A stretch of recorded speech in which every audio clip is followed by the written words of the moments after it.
अस्सलाम वालेकुम एवरीवन। आज मैं आपके साथ शामी कबाब की रेसिपी शेयर कर रही हूँ।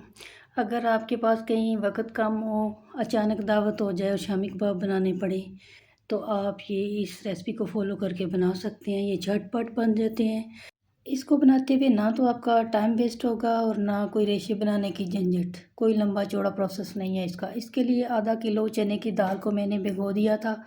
चने की दाल को अगर आप भिगो के बनाएंगे तो ये बहुत अच्छे बनेंगे और कम वक्त में बन जाएंगे। आज जुमे का दिन था तो रेसिपी शूट करते करते मुझे ख्याल आया मैंने तो नेल नहीं कट किए। फिर मैं स्टॉप करके जल्दी जल्दी अपने नेल कट करके आई। आधा किलो दाल में मैंने 1.5 पाव कीमा शामिल किया है, 1 चाय का चम्मच लाल मिर्च, 3 चाय के चम्मच खुश्क धनिया पाउडर, आधा चाय का चम्मच हल्दी पाउडर, 2 चाय के चम्मच मैंने इसमें शामिल किए नमक के, और 1.5 चाय का चम्मच मैंने इसमें ज़ीरा पाउडर शामिल किया। 2 चाय के चम्मच मैंने इसमें कुटी हुई लाल मिर्च शामिल की और 2 चाय के चम्मच मैंने इसमें गरम मसाला पाउडर शामिल किया। 1 बड़ा प्याज और 2 खाने के चम्मच मैंने इसमें लहसुन अदरक का पेस्ट शामिल किया है। अब 1.5 लीटर पानी शामिल करके तो मैंने इसको चूल्हे पे चढ़ा दिया। अच्छा, जब इसकी सीटी चलने लगे तो उसके वक़्त आपने टाइम नोट करना है और 10 मिनट के बाद आपने अपना चूल्हा बंद कर देना है। 10 मिनट के बाद मैंने कुकर खोला है तो इसकी हालत कुछ ऐसी थी, भाप निकलने दी मैंने और अभी इसमें थोड़ा सा पानी था।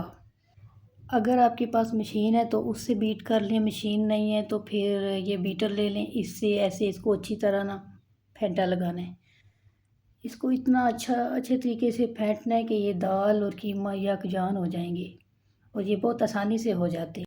इसको फेंटते हुए या तो आपने चूल्हे को बंद कर देना है या फिर बहुत ही हल्की आंच पे इसको रखना है, क्योंकि इससे हाथ आपके जल सकते हैं। ऐसे ही कभी तेज़ आंच करके और कभी हल्की आंच करके दम वाली पे रख के इसका आपने पानी अच्छी तरह खुश्क कर लेना है। पानी खुश्क करते करते ये साइडों के साथ सूख जाएगा इसका जो पेस्ट है। तो जो सेंटर वाला गर्म पेस्ट है ना, आपने चूल्हा बंद करके ना उसको इसकी साइडों के साथ चिपका देना है। तो छोड़ देना है। 10 मिनट के बाद वो फिर आप चमचा चलाएंगे तो वो सारा खुद ही उखड़ जाएगा, तो पेस्ट आपका ज़ाया नहीं होगा। ऐसे ही एक बड़े बर्तन में मैंने इसको निकाल के फैला लिया था। तो ठंडा होने के बाद मैंने इसमें 2 अंडे शामिल किए।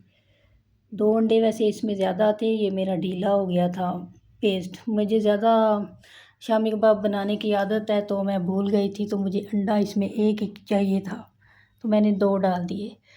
अगर ढीला हो जाए पेस्ट तो फिर दोबारा उसको आप फ्रिज में रख दें तो बिल्कुल सेट हो जाता है। मैंने भी इसको मिक्स अच्छी तरह करके तो मैंने फ्रिज में रख दिया। अगर आपके पास इस वक्त पुदीना अवेलेबल हो तो आप इसमें डाल लें। मेरे पास नहीं था तो मैंने नहीं डाला। धनिए से कोई ख़ास अच्छा टेस्ट नहीं आता इसका। तो अब फ्रिज में रखने के बाद ये बहुत अच्छा सेट हो गया और अब इसके मैं सारे शामी कबाब बना लूँगी, छोटे छोटे साइज़ के या जितने भी साइज़ के आपको चाहिए हो।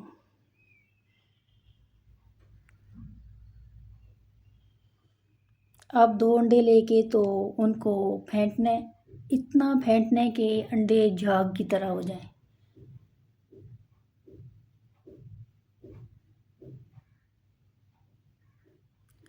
साथ ही एक प्लेट रेडी करके रख लें, उसमें टिश्यू लगा लें।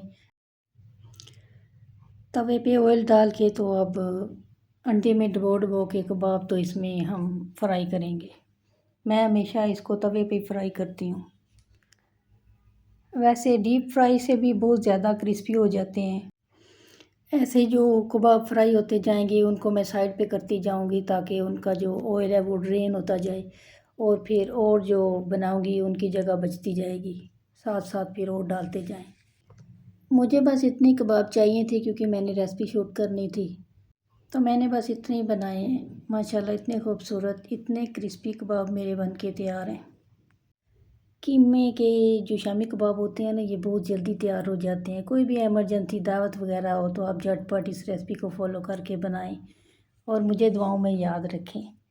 आई होप आपको वीडियो अच्छी लगी होगी। Thank you for watching. अल्लाह हाफिज़।